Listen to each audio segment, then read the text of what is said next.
Boston Whaler built its reputation on one claim. You can cut a Boston Whaler in half and both pieces will still float. The 130 Super Sport carries that legacy into one of the smallest, most accessible hulls in the entire lineup. It is 13 feet of unsinkable foam-filled fiberglass, a console, a cooler seat, and an outboard motor. But the question nobody stops to ask is this: what happens when you actually test the limits of something this small? What is the real operational range, the honest fuel ceiling, the documented performance envelope of a boat this size when you push it beyond the marina and out onto open water? That is exactly what this video answers. Let's get into it. The Boston Whaler 130 Super Sport is a center console, open hull day boat with a beam of 60 inches and a length of 13 feet 4 inches. Dry hull weight without engine comes in at 475 pounds.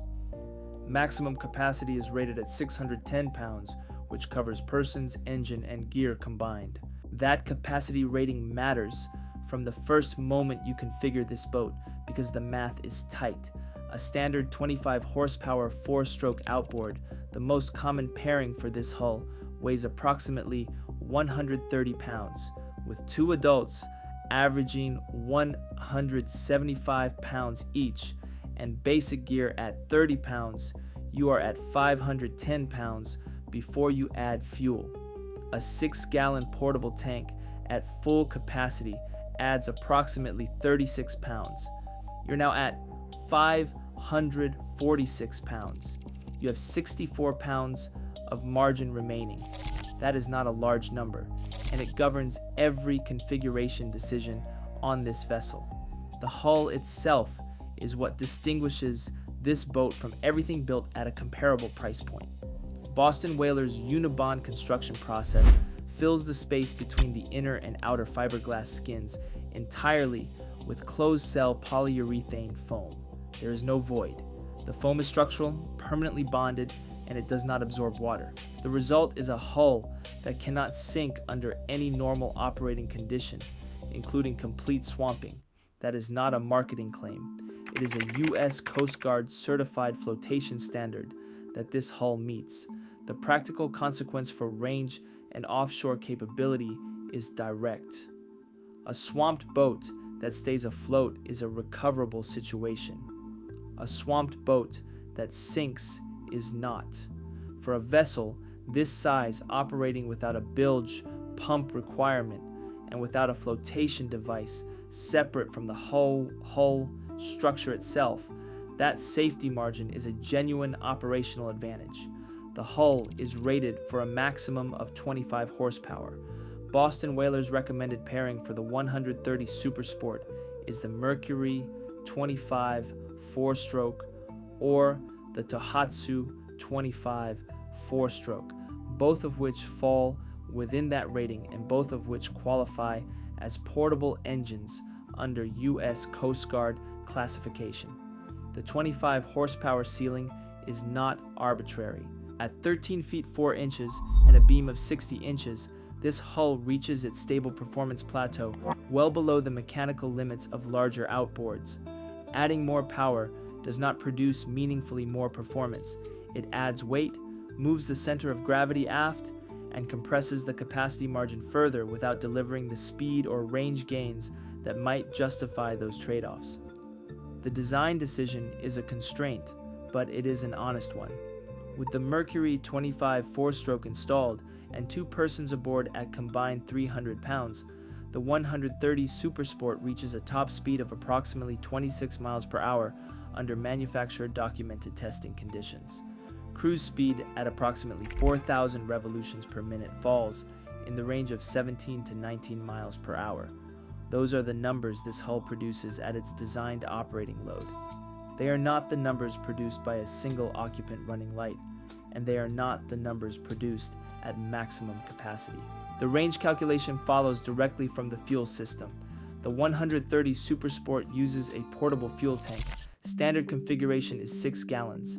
At cruise RPM with the Mercury 25 4-stroke, fuel consumption runs at approximately 1.1 to 1.4 gallons per hour, depending on load and sea conditions.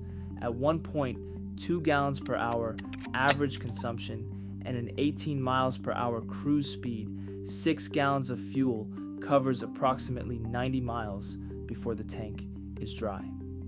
Apply a standard 1/3 reserve, 1/3 out, 1/3 back, 1/3 reserve, and the honest planning range is 60 miles round trip from departure point or 30 miles one way.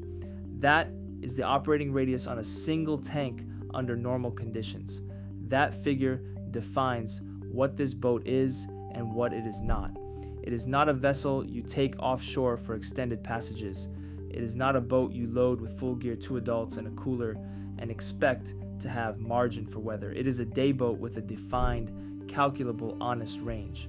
And within that range, it performs exactly as designed. The secondary fuel option matters here. Boston Whaler's own accessories catalog lists a 12-gallon portable tank as a compatible option for the 130 Super Sport. At 12 gallons, the fuel weight increases to approximately 72 pounds against the portable 6-gallon tank's 36 pounds. The capacity math tightens further, but the range increases proportionally. At 12 gallons and 1.2 gallons per hour cruise consumption, the dry tank range extends to approximately 180 miles. The 1/3 reserve planning range becomes 120 miles round trip or 60 miles one way. That is a meaningful operational extension, and it is the configuration that moves this hull from Marina Day use into genuine coastal cruising territory within specific load conditions. The 130 Super Sport is not equipped with a bilge pump, a live well, a depth finder mount, or a built-in fuel tank as standard equipment. The console houses a single 12-volt accessory socket and a basic instrument panel. The cooler seat forward of the console is a structural component and a functional one. It holds a standard 48-quart cooler and serves as seating for a bow passenger. The deck layout is open, flat, and uncluttered. That simplicity is not an absence of features. It is an engineering choice that keeps weight down, keeps the deck surface usable, and keeps the hull responsive to its rated engine configuration. In 2019, Boston Whaler introduced an updated 130 Super Sport with a redesigned console, improved non-skid deck surface, and a revised rigging layout for outboard installations. The hull construction remained unchanged. The flotation standard remained unchanged. The maximum horsepower rating remained unchanged. The updates addressed ergonomics and usability without altering the fundamental performance parameters that define what this boat can and cannot do. The real-world operational picture for the 130 Super Sport comes from documented commercial and institutional use. The U.S. Navy used Boston Whaler hulls in the 13-foot class for harbor patrol and tender operations because of the flotation standard and the shallow draft. The draft on the 130 Super Sport at rest is approximately 7 inches. That figure gives this hull access to water that excludes most competitors at this length. Flats, sandbars, creek mouths, and tidal inlets are all within operational reach. The documented incidents involving Boston Whaler hulls of this class consistently show the same pattern. The hull survives events that would sink comparable fiberglass or aluminum boats. The engine is vulnerable, the occupants are vulnerable. The hull itself continues to float. That distinction has a direct effect on the range calculation because it changes the risk profile of operating at the outer edge of the planning range. At 30 miles from departure on a 6-gallon tank, you are at reserve. In any other hull, that is also the point at which a mechanical failure becomes a survival event. In the 130 Super Sport, it is the point at which a mechanical failure becomes an inconvenience that requires a tow. The honest assessment of how far a Boston Whaler 130 Super Sport can actually go is this. On a standard 6-gallon tank with 2 adults aboard, the planning range is 30 miles one way. On a 12-gallon tank under the same load conditions, it is 60 miles. Below those figures, you are operating with reserve. At those figures, you are at the edge of what the fuel system supports. Beyond them, you are operating outside the documented safety envelope for fuel planning, regardless of what the hull itself is capable of surviving. The boat will not sink if you miscalculate. The engine will run dry and leave you adrift. The 130 Super Sport is a precisely specified vessel. It does exactly what it was built to do within the parameters it was built to operate within. The pilots who understand their aircraft never want to fly anything else. The boaters who understand this hull feel the same way about it.